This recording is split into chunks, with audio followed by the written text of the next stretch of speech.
loves you. Remember that. Okay, guys. I low-key, I really don't even know if this is working, so I'm still gonna project and act like my normal self, and if it's too loud, then I'll just turn it down during editing. So it's fine. It's actually perfect that she's right here. Miss Olivia Rodrigo. Before you're like, MJ, there's a clip. Put it on your shirt. No, I'm holding it. Okay? Hello. Hello. Miss Ma'am! Oh my god! Fiesta, salsa, quinceañera. This girl uh, has not put out an album that I have disliked. And I fear she never will. Which, like, isn't a bad thing, obviously. But, oh my goodness! Girl! You seem pretty sad for a girl so in love. Let me tell you, when I first heard this title, who's blasting music? When I first heard the title, it was like, who? The what? The boy who the what? The who? The boy who lived? Come to that? What? It was super long, and I was like, what? But then I was like, this is how we were with the Tortured Poets Department. I obviously refer to myself as we. Duh. This is how we were with the Tortured Poets Department, and now, girl, let me actually sing the entire album for you. Does anyone want to hear me sing No One Mourns the Wicked? No? Okay. Like, you know? So, yeah, I actually am being so freaking organized as well. I'm so excited. I'm being so organized. I like signed up for Notion and I planned out this entire, should we call it an episode? I feel like that's so fierce. This episode. Stop. So, I'm very proud of myself for that, and I hope that you guys will like the way I'm doing this because the other videos, one were different albums, which like you guys don't care. But like I'm gonna have explanation albums and ranking albums based off of like, are there a majority amount of songs that I dislike? And this album is an explanation album because I love this entire album from start to finish. You know? The Life of a Showgirl was not like that. I had to rank that because it was rankable. I was able to say this is the worst song on the album. I can't say this is the worst song on any of the songs. There are some songs that I don't vibe with as much, but I still listen to them. I'm not skipping them, you know? So yeah, I also the other day I watched my man's best friend video. I disagree now with that entire ranking, that entire album. Beautiful, actually. Not to like flex on you guys or anything, but I'm flexing. Okay, and also it's the really pretty blue vinyl. I'm not going to show you, but just imagine a really pretty blue. Can you hear me still? I hope. Okay. Okay. So what was that? Oh, I love that entire album from start to finish. All of the songs, 10 out of 10. Me putting Goodbye at the bottom, literally crazy. I love that song. Anyways, we're actually getting into the album now. I hate when people do long intros, and now I'm one of those people. So, but it's fine. Okay. First off, we're going to talk about literally one of my favorite lines in the entire album for no reason, just because I want to tell you guys. And it's not even like one of her like lyrics. It's just, I think that you're killer from You Plus Me Equals a Heart. That is my favorite song on the album. It's My Paper Rings. Like, just, which I also love Paper Rings. So, but, but it's just, oh my gosh. I think that you're killer. I don't know what it is. I think it's because that word doesn't get used as much anymore, unless you're talking about like an actual killer. But I think that you're a killer. If someone told that to me, babe, platonic or romantic, we're getting married. It doesn't matter. We're getting married. I'm in a white dress. Girl, you're in a white dress too. Get over here. You know? So, yeah. As I've been saying, I love this album so freaking much. I now know how to spell cigarette whenever I'm like, let's listen to cigarette smoke, guys. I know how to spell it now. So, love that. We love learning new things. And this entire video is going to be my little special interests and my love for science and math. As you could probably see in like the little intro video that I made. But with the scientific theory, we're not doing that. That doesn't exist in MJ world, okay? This fangirl world, do you see scientific theory anywhere? No. So this is data first, okay? We're gonna do it a little backwards. We're gonna do it actually fun, okay? This is me not ranking them. I'm gonna preface not ranking them. Okay? because I literally can't. If there was a if there if I was being forced if I was being forced to rank this, I couldn't. Okay, let's just leave it at that. Let's keep it appropriate, okay? First of all, I love You Plus Me Equals a Heart. Always will, always have. Always have. It came out what, a week or two ago, girl. Anyways, love that song. The moment I click shuffle and Apple Music is like You Plus Me Equals a Heart, I'm like, you know me so well. Yes, put it on, and blast it in the headphones. Thank you and good night. After that, Maggots for Brains, guys. I love Maggots for Brains. At first, I was like, oh my gosh, this is really sad. And then, fun fact, I kind of don't listen to lyrics whenever I'm listening to music. I will listen to the actual, like, instruments and music whenever I'm listening to it. And so I will be like, this is the saddest song ever. And my sister will be like, this is such a happy song. What are you talking about? And it's just because the music is sad and the lyrics are happy. And I don't listen to lyrics. I don't know why. I never did as a kid, and I don't do that now. So it's just, I don't know. I don't know. But at first I was like, oh my gosh, oh, okay, this is a little sad. And then I read it and I was like, oh, it's just her boyfriend's not here. Our little guy's not here. That's so cute. After that, Begged. Oh my god. Literally holding the walls like I just ate Taco Bell and I'm in a freaking public bathroom stall. Okay, like, disgusting. That freaking, what was it, SNL? Ugh! Ugh! Literally, I'm scrolling through YouTube. I'm like, what am I gonna watch? I see a little Olivia Rodrigo begged live from SNL 2 hours ago. I'm like, oh, period. Let me listen to this little song. It looks so cute. The little cover art was her on the little swing and everything. I was like, oh, period. Why did I just make a fart noise? I was like, period. I put it on.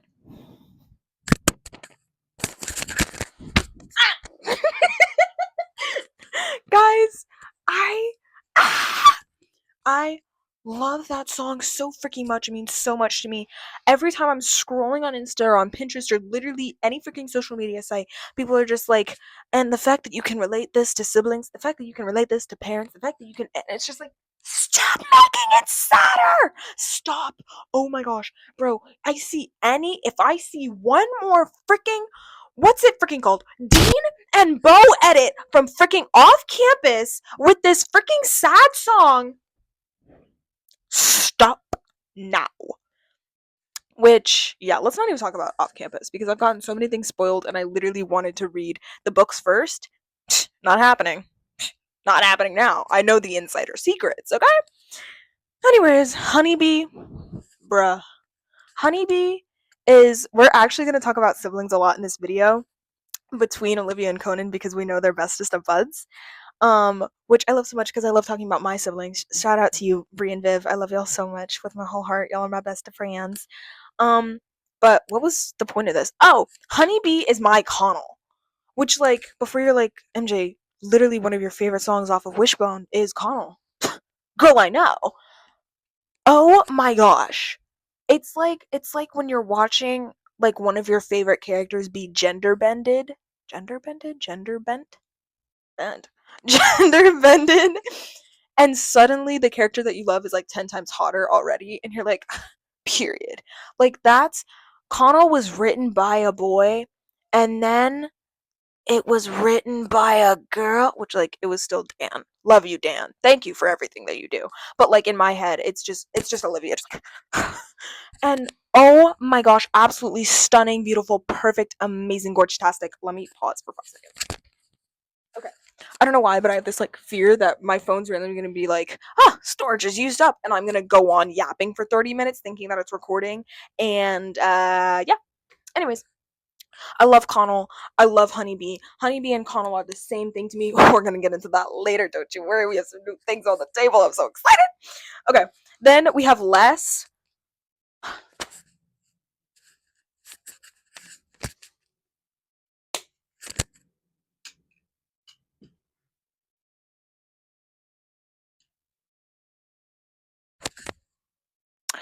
Then we have Drop Dead. Oh my good golly. I love that this was the single. This was beautiful. It's so, because it is. It's just like, you see this pink tinsel? That's what Drop Dead is. I love it so much. It's so cutesy. It's so just like, have a little crush, and like as a teenage girl in high school, that's exactly what I need. Do I have a crush? No. Does that matter? Of course not. Um, expectations, girl. Think about it, gal. Think about it, gal. I think I would relate more if I've had one relationships, two bad relationships, to where I can be like, I am evolved. I am secure now. I'm moving on to better people. I've had no people. So, but like, period, also. As a feminist, like, love so much, so hard, so beautiful. And I think I saw something where it was like, I think whenever she's, what does she say, she's like, I don't think my husband's gonna be at this bar in Silver Lake. People are like, what if on tour she changes the name to the city that she's in every night? Fierce. Now, if I were to get tickets, I say as the tour's already like been sold out and I have no money, but it's fine. What's wrong with me? Here's the thing. Here's what's wrong with me, okay? It's not that I don't like this song. It's not clocking me yet. It's half clocking me. I am not a huge fan of duets. If if I ever do a explanation ranking breakdown, mental breakdown, mental psychosis, mental diagnosis of the album that is Folklore, y'all would know that I used to not like the song Exile because it was a duet. Duets are so hit or miss for me that it's just, I was just like, I don't know how I feel. But like, I'm listening to it more and more as this is like the only album that I listen to now. So it's starting to grow on me. Don't you worry. Then there's Stupid Song. I love this song. That's literally all I can say. I freaking love this song so much. Also, the air capacity. I try and sing along, and I'm like, and I'm so like it's whoo, girl, girl. So y'all didn't hear that. Let's hope. And then there's My Way. I love that song. I love the little that's it. I win. That's it. I win. Delicious. At the concert, I know she's going to be like, "Guys, I need you guys to scream I win after I say that's it." And the way my vocal box is going to be gross.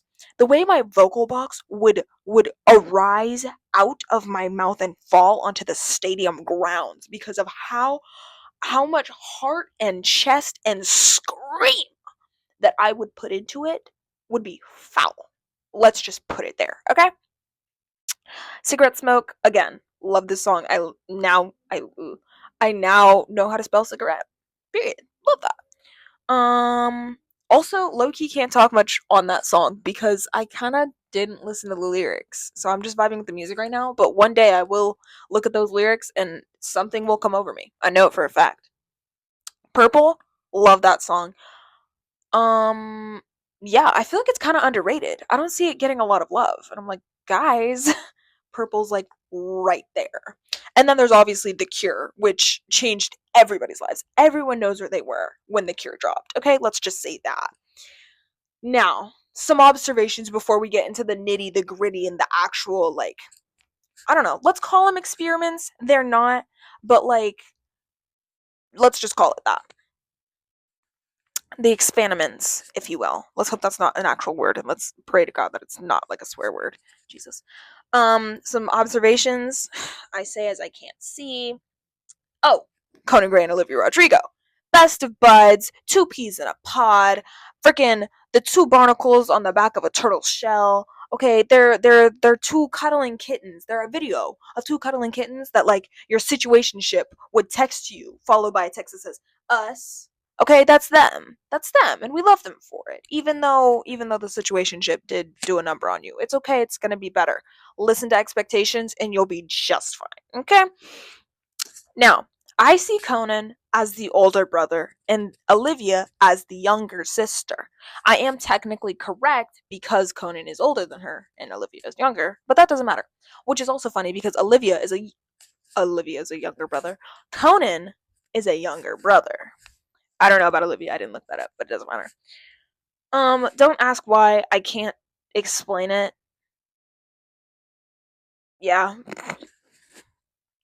Yeah. I also found out that both of their Olivia and Conan both have one parent that has a little bit of Irish in them. So I like to think that as they bond over songwriting, they also bond over four leaf clovers and potatoes. So, Okay.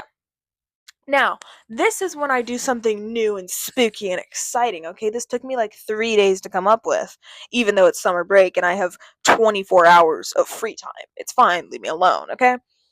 Stupid song in this song. I have barely anything to say about these, so I'm going to keep it very short and sweet. Shout out Sabrina. Because the next one, I have some stuff to say. Let's just say that. So, stupid song in this song, I find it interesting how both albums have their track 2 as a song with the word song as the second word. That's literally it. I couldn't pull anything more from that. Now, as I stated previously, Honeybee and Connell again I'm actually throwing myself off of a balcony later because oh my lord, so good, so delicious and beautiful and just like you know what? Yeah. Yeah. So let me like look over my notes so I can genuinely talk and not just yap. Okay, I said they give a very similar haunting vibe as Honeybee is in the love portion of Live album. If y'all have not heard that, apparently the first few songs of Liv's album is red. The last few songs is blue, and that's why purple is in the smack dab middle of the album because red plus blue equals purple. Red is the love songs, blue is the sad songs. It's even seen in purple as purple starts with the word funny, a very happy emotion, ends with the word sad. Interesting. I also think it's not melt. I think it is melt. Melt? I think yeah, word melt.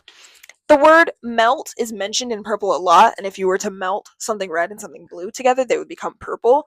And as purple progresses, it slowly gets sadder and sadder and sadder, which I feel like it's melting from the happiness into the sadness. So let's just leave that there.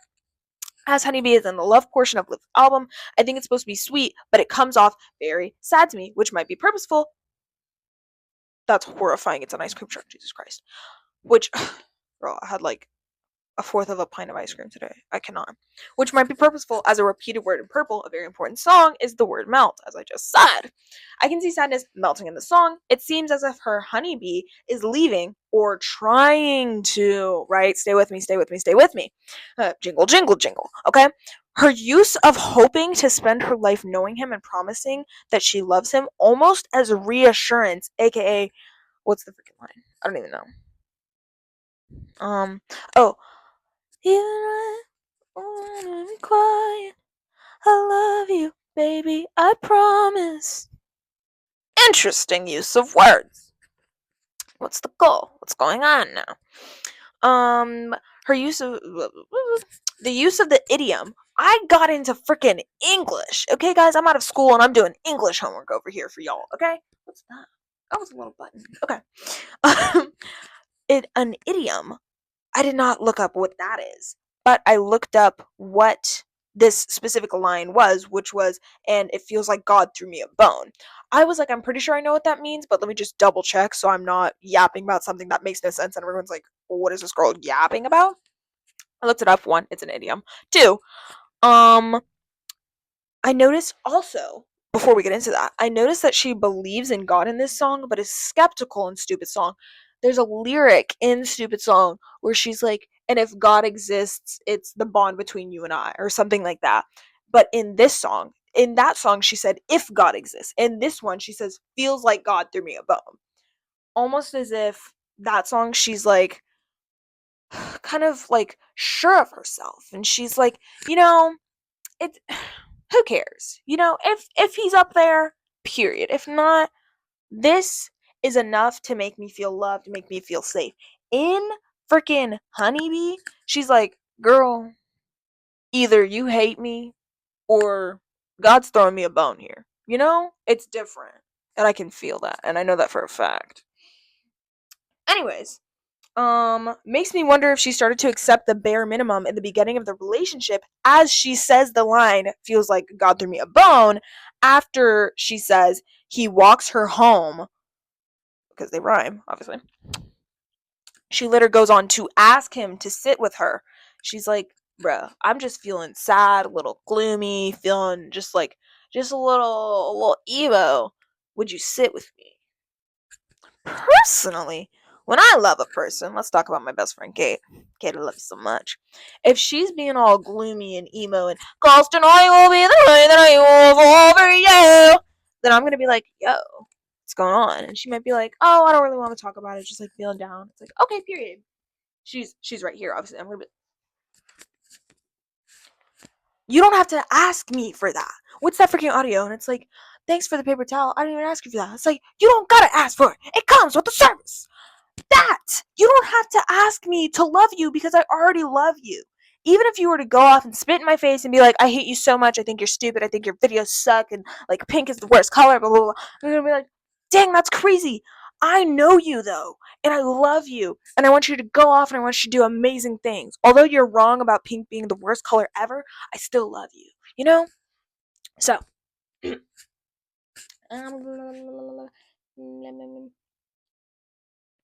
also, I feel like in multiple lyrics, I can't think of any right now, obviously. I'm just making like empty promises. But in multiple lyrics, she talks about basically like accepting the bare minimum. She's like, oh, he walked me home, guys. Oh my god. Like, oh my god, he made sure you weren't murdered on your way to the house? Wow. Get him off the villa. Get him out. Get him banned. You know? Her whisper singing. Ooh, I kind of cooked with these notes. Her whisper singing in the start of the song also feel like she's trying to calm him or talk him down from something. And how does it freaking start?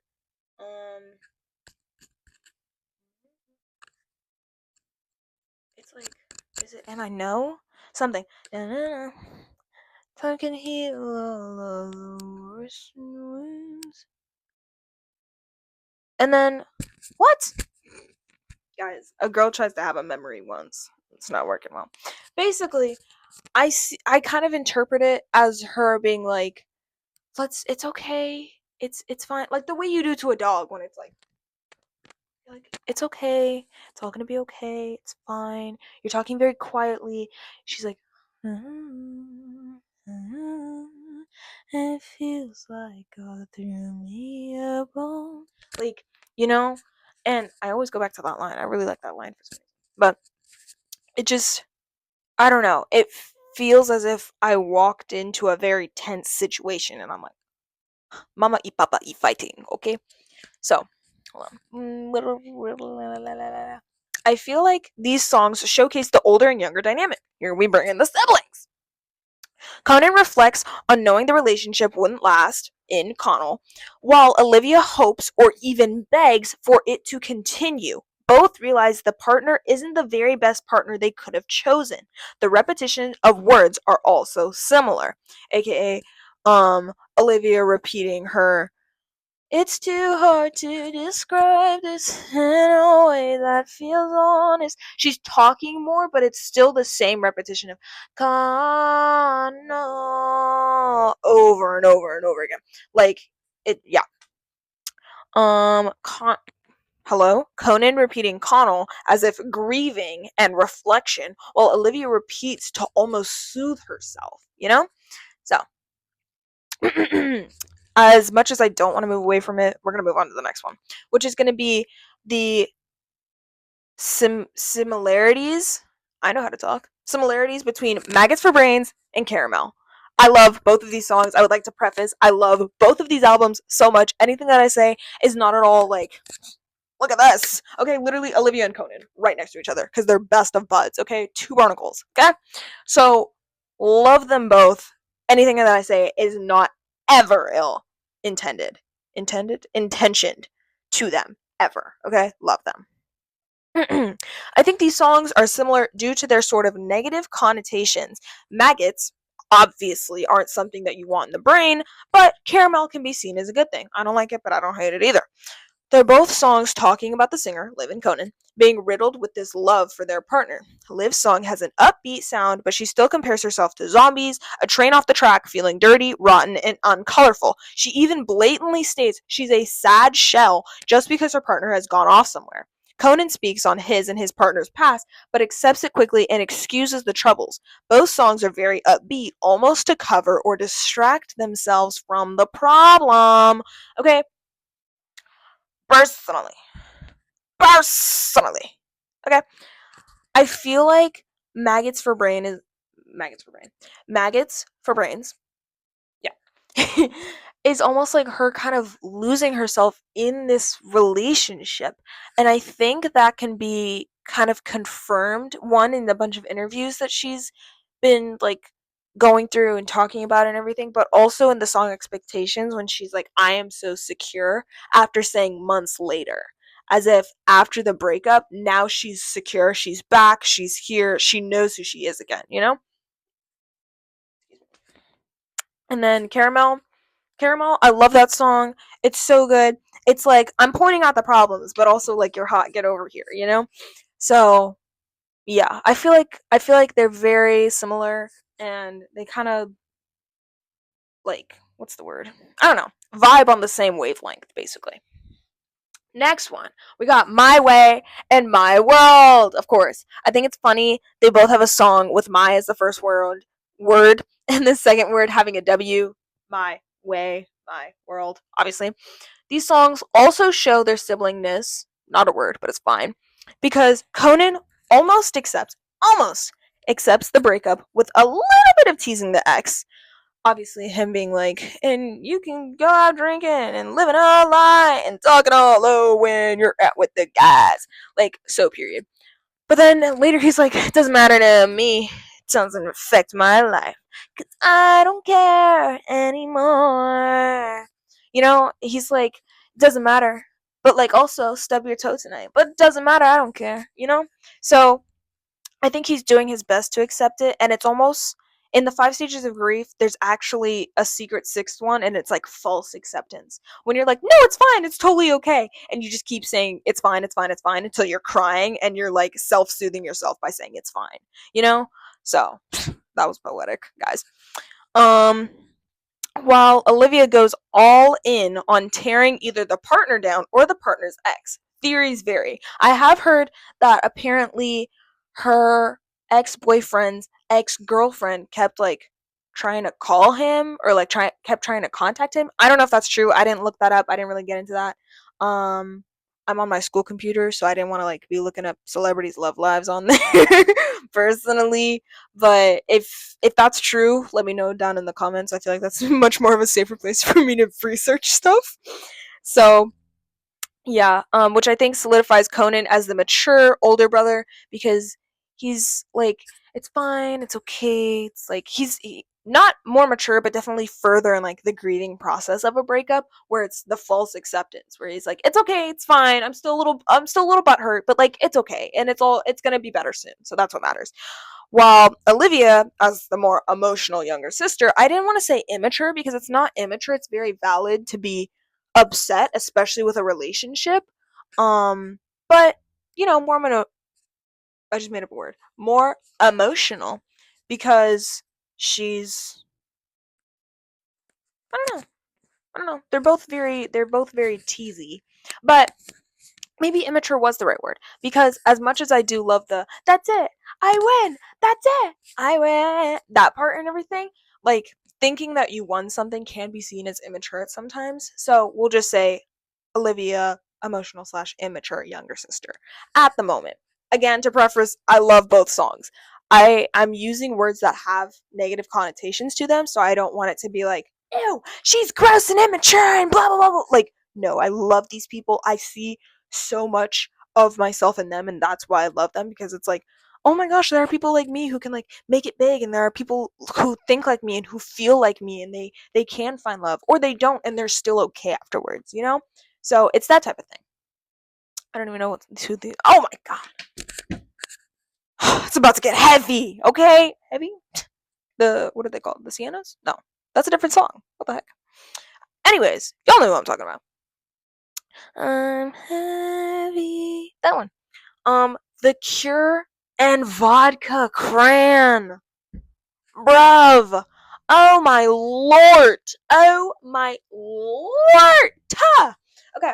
These songs were both the second single off of their albums after this song for Conan and Drop Dead for Olivia. I feel that they are very, very, very important songs on both albums as they convey mass amounts of emotion of both of our singers, okay? I can see the sibling vibes in these two because Conan is begging, bruh, begging him, speak up, I know you hate me. Like, literally, bruh, just freaking tell me. I am in this exact situation with a very specific person. And before you're like, MJ, I thought you didn't have a crush. It's not a freaking crush, okay? It's not a crush. It's not a friend. It's literally nothing. I'm in this exact situation where literally just tell me that you hate me. Like, and not, and like, fine, just say that you hate me. But like, I just need it in my brain. Sometimes I have a very gray area brain, and other times I have a very black and white brain. This is the moment where I'm a very black and white brain. Either you like me and that will never change, or you hate me and that will never change. I just need your actions say that you hate me, so please just tell me with your words that you hate me. Please, dear God. Please. Oh my God. Anyways, Conan is begging his partner to just admit that they won't be together, while Olivia is reflecting on her and her partner not working out, as well as how she was feeling and what was going through her head as the relationship declined. Both of these songs are just so, oh my gosh, so freaking crazy, so deep. It's the storytelling in both of them are so incredibly magnetic and just like I have to hear more. Like you're on the edge of your seat. You know that bruh. Conan could be married to a completely different person. I'm listening to Vodka Cran to see if the person from 48 years ago freaking worked out with him or not. Like, you know? So they're both impeccably written. I don't know if that was Dan. I don't know if that was freaking Conan. I don't know if that was Prince. I don't know who it was, but whoever did it, you are a phenomenal person. And this is why we need writers, and this is why I hate AI, but we're not going to get political in this episode. Just absolutely incredible, start to finish. Lyrics 10, music 10, vocals 10 out of freaking 10 from start to finish. Absolutely gorgeous. Both of the songs have beautiful layering. Both of them have like little, I don't want to say voices, but voices, like basically in the background saying different things than whatever's being said in the main line. It's just absolutely stunning, and I feel like both of them encapsulate encapsulate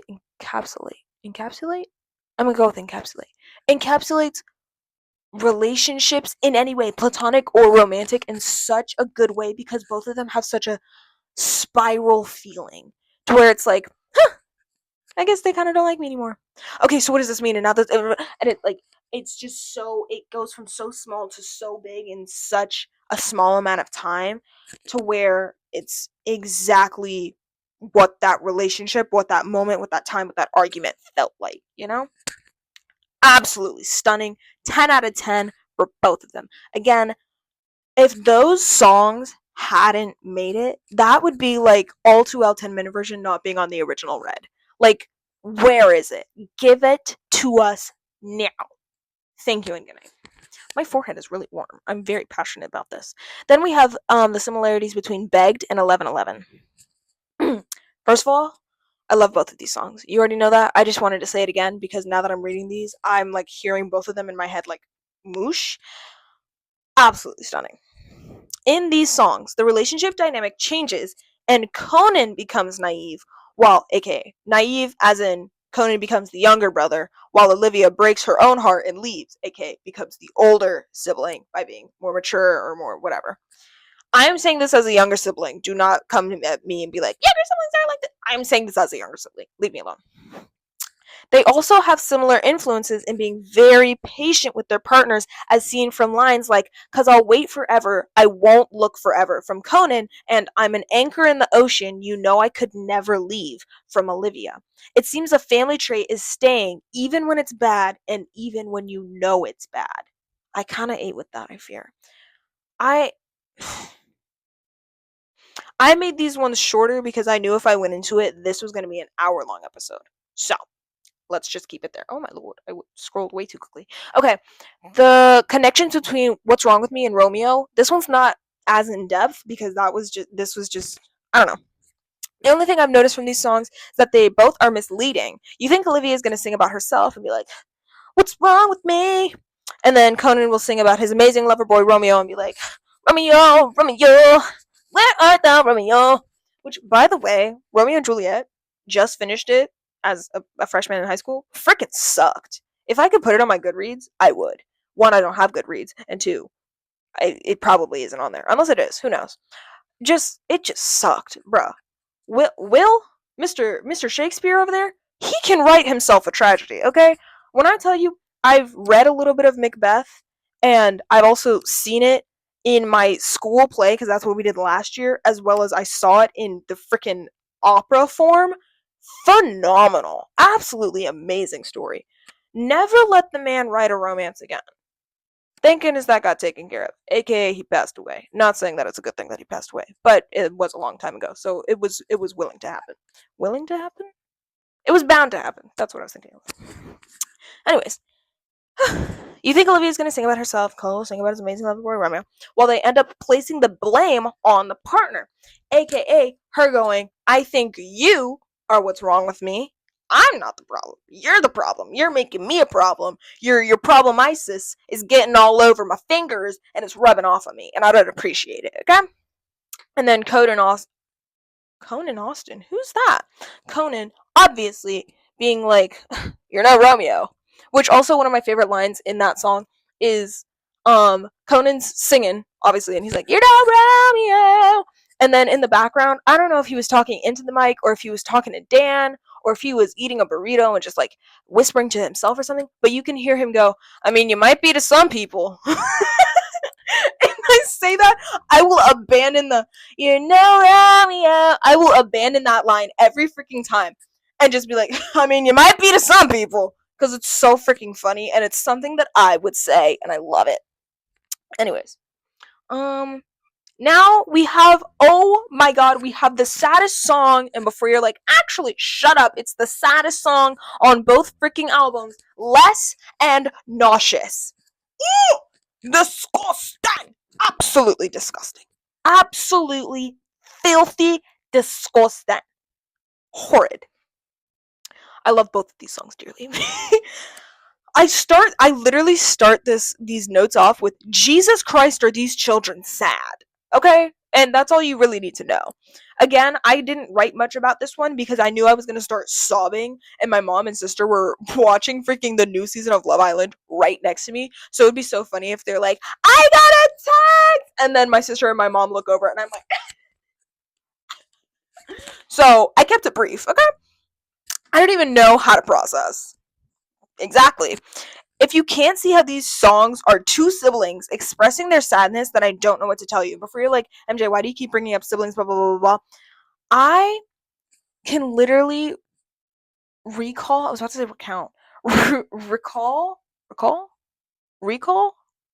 I'm out of school, guys. I don't know how to talk. I can think of multiple situations where I was meeting, like, say, some of my sister's friends, and I had never met them before. And I was talking and being myself and joking around and blah, blah, blah, blah. And one of her friends would go, "God, you're just like your sister." Not in like a bad way, not like disgusting, because she's literally perfect. She's an angel walking on the earth. But like, just like, "Oh my God, you guys are the exact same person." I'm saying they are siblings because it's almost as if the way they express themselves, the way they write, the way they like relate certain things to other things that are completely different, aka a freaking metaphor. I could have said that, but it's fine. It seems as if they grew up like freaking hallways away from each other, you know? They had inside jokes growing up and they went through similar things to where they could relate and be like, "That's what I'm talking about," and blah, blah, blah, like that type of thing. So that's what I mean by I think that they're siblings, especially with this one, because to say something so freaking, funnily enough, nauseating as "I wish, I wish, I wish," which by the way, people think she's using her three wishes on that, which like you rub a lamp, a genie comes out, you get 3 wishes. She's using her 3 wishes to make the dude love her less so he doesn't leave. Disgusting. To say, I wish, I wish, I wish you loved me less. Jesus Christ. Oh my God. Oh my lordy. And then to hop on over to Conan Lee Gray's freaking album, and the entire song is absolutely devastating.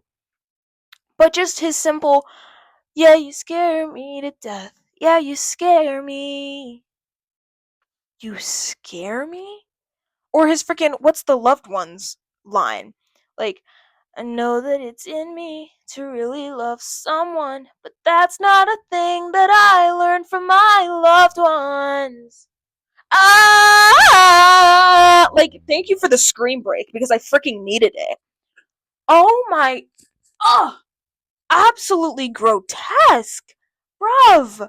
Oh my goodness. So, that's why I didn't even talk about that one because that's the type of thing that you're just like, are you kidding me? This is literally 2 plus 2 equals 4 and 5 plus 5 equals 10. Okay? It's obvious. It's right there, okay? So, then we have Purple, but this one's not compared to anything. This was just me being like, I love this song so much that I would like to talk about it a little bit more. This song, this is how it started. This song, dot dot dot dot, dot I love so much. So that's why we're here. You didn't hear that. And I think it's her explaining the relationship while also admitting to it being sort of forced. Like the line, this is where I get a little nerdy, okay? Like the line, made our paths intersect till the 2 lines formed a circle, which to a person who likes math, I know, gross, it sounds like 2 parallel lines being forced into a circle. If you know the rule about parallel lines, if things haven't changed, I'm only in algebra run, no spoil algebra 1, no spoilers please. Then you know freaking parallel lines are never supposed to intersect. They're never supposed to touch. That's the thing about them. They're forever just like arm's length from each other, but they're like, you're over there, I'm over here, we're just gonna go this way forever and ever and ever. So the fact that it's like 2 lines, parallel lines are described as 2 lines, that you, and it's very specific, made our paths, made our paths intersect till the 2 lines formed a circle. If you make something do something, till, it's the use of words for me. It's sounding very forced. Made our paths intersect until the 2 lines formed a circle. Sounds like you're forcing, like you're squishing them together until they start to loop, you know? So that I was like, she's definitely in love, but she's also starting to realize some things, you know? So that is what we have so far. If you have anything else, literally, please put it in the comments. I want to know what you guys want to know, what you guys see, what you guys didn't see. If you're like, oh my gosh, I never thought about it like this, or actually, that's completely wrong, and this is how I thought about it. Like, I want to know. I must know. Please tell. Yeah. Um, the other day, I was talking to my mom, and I was telling her about how like I want not my slogan, but like I want to tell people have a good, because it's like have a good day, a good night, a good sleep, a good shower, a good meal, a good, have literally anything, just make it good and have a good time, have a good experience with the people around you, or have a good brand new favorite meal or like whatever. And she was like, that doesn't make sense, but it makes sense in my head. So I love you guys. You are loved, as Bree said earlier. Have a good day, have a good night, have a good shower, have a good meal, go have a good poop. Poop regularly. Make sure to do that. It helps your tummy. Um, have a good. And I love you guys so much. And I love this new mic. It's so cute and it's very soft. Can you hear that? ASMR. So, yeah. Bye guys.